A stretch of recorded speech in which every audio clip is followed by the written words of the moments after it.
안녕하세요. 오늘 저희는 멜버른 시티 교회 채널 영상을 좀 깊이 들여다보려고 합니다. 하나님께서 교회를 세우신 진짜 목적, 이게 뭘까 하는 아주 근본적인 질문에서 시작하는데요. 네, 아주 중요한 질문이죠. 이 영상에서는 많은 사람들이 그 본질을 좀 놓치고 예전에 바울이 경고했던 율법주의 있잖아요.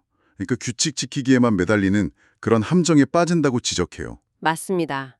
이게 뭐 오래된 문제인데 오늘날 우리의 신앙 여정이랑은 또 어떻게 관련이 있을지 한번 파헤쳐보죠. 네, 좋은데요. 그 하나님의 본래 의도, 그러니까 관계와 생명을 위한 초대인데 네네. 그걸 사람들이 단순한 종교적 행위 목록으로 자꾸 축소하려는 경향이 있다는 거죠.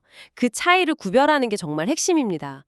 영상이 바로 그 부분을 다루고 있고요. 영상에서 바울이 초기 기독교 공동체, 그러니까 초대교회에서 발견한 문제로 유대 율법주의를 딱 짚어서 얘기하는데요. 네, 율법을 마치 구원의 대가처럼 오해해서 사람들을 막 종교적인 행위의 굴레에 묶어두려 했다는 거잖아요. 맞습니다.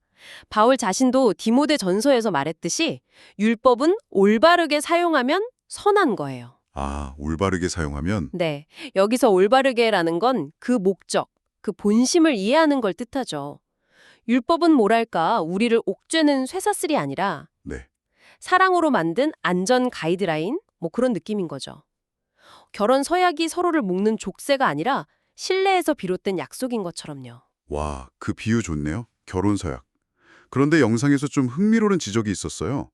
사람들이 때로는 이런 명확한 규칙들을 더 선호하는 경향이 있다는 거예요. 아, 네. 관계보다는 규칙이라니 좀 이상하게 들리기도 하는데 왜 그럴까요? 그게 참 인간 심리의 복잡한 면인 것 같습니다. 진정한 믿음 안에서 고민하고 또 하나님의 뜻을 신뢰하는 게 때로는 어렵고 좀 불확실하게 느껴질 수 있거든요. 그렇죠. 좀 막막할 때도 있고. 네. 그런데 정해진 종교적 행위들, 뭐 예를 들면 새벽 기도 시간을 꼭 지킨다거나 금식을 한다거나 하는 것들은 훨씬 더 통제 가능하고 예측 가능해 보이죠. 아, 내가 뭔가를 하고 있다는 느낌. 그렇죠. 어떤 불안감이나 죄책감을 다루려고 할 때 그 근본 원인을 파고들기보다는 그런 행위로 좀 덮으려는 심리적 방어 기제일 수 있다는 겁니다. 일종의 율법주의적인 경향이죠. 아까 그 죄책감 이야기가 나와서 말인데요.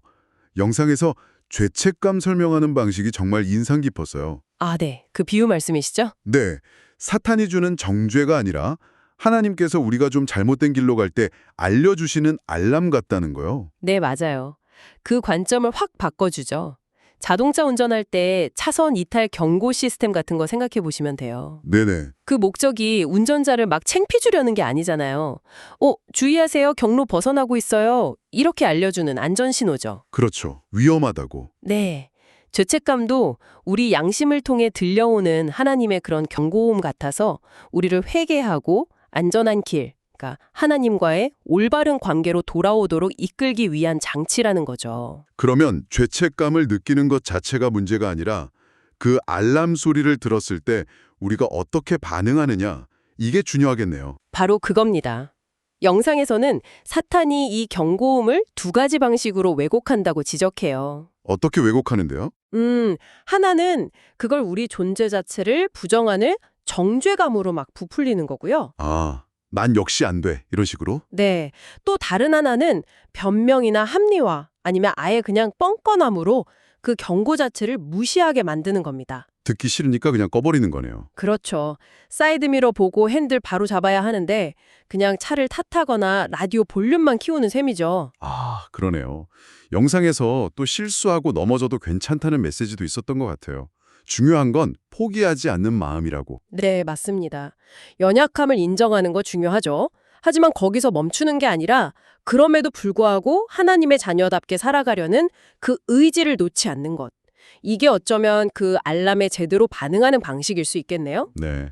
핵심은 정말 그럼에도 불구하고 나아가는 의지입니다. 뭐 시대의 유행이나 내 기분에 따라서 신앙의 기준을 막 바꾸는 게 아니고요. 네. 실수하고 실패하더라도 다시 말씀의 원칙으로 돌아가려는 노력, 그게 중요하다는 거죠. 그렇지 않으면 교회 안에 있어도 그냥 생명력 없는 종교인이 되거나 형식만 남는 거죠? 네, 아니면 결국 세상의 방식으로 돌아가 버릴 위험이 있다는 경고이기도 합니다. 이 모든 게 결국 교회를 세우신 하나님의 본래 목적, 즉 생명과 관계를 회복하려는 노력과 다 연결되는 거죠. 듣고 보니 결국 모든 이야기가 처음 질문으로 돌아가네요. 교회는 왜 존재하는가? 그리고 나는 그 목적 안에서 살아가고 있는가? 그렇죠. 단순히 그냥 종교적인 습관을 따르는 걸 넘어서서 하나님의 창조 목적과 내 삶의 방향이 정말 일치하고 있는지 좀 돌아보게 됩니다. 네, 그렇습니다. 오늘 나눈 이야기의 핵심 질문은 아마 이것일 겁니다. 당신에게 신앙은 정해진 규칙을 지키는 것인가요?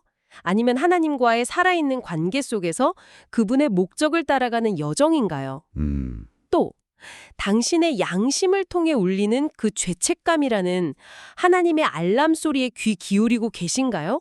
아니면 다른 소음으로 애써 덮어버리고 있지는 않으신가요? 네, 오늘 이 성찰이 듣고 계신 분들의 신앙을 더 깊이 이해하는 계기가 되었으면 좋겠습니다. 마지막으로 한번 이런 질문을 스스로에게 던져보시면 어떨까 싶습니다.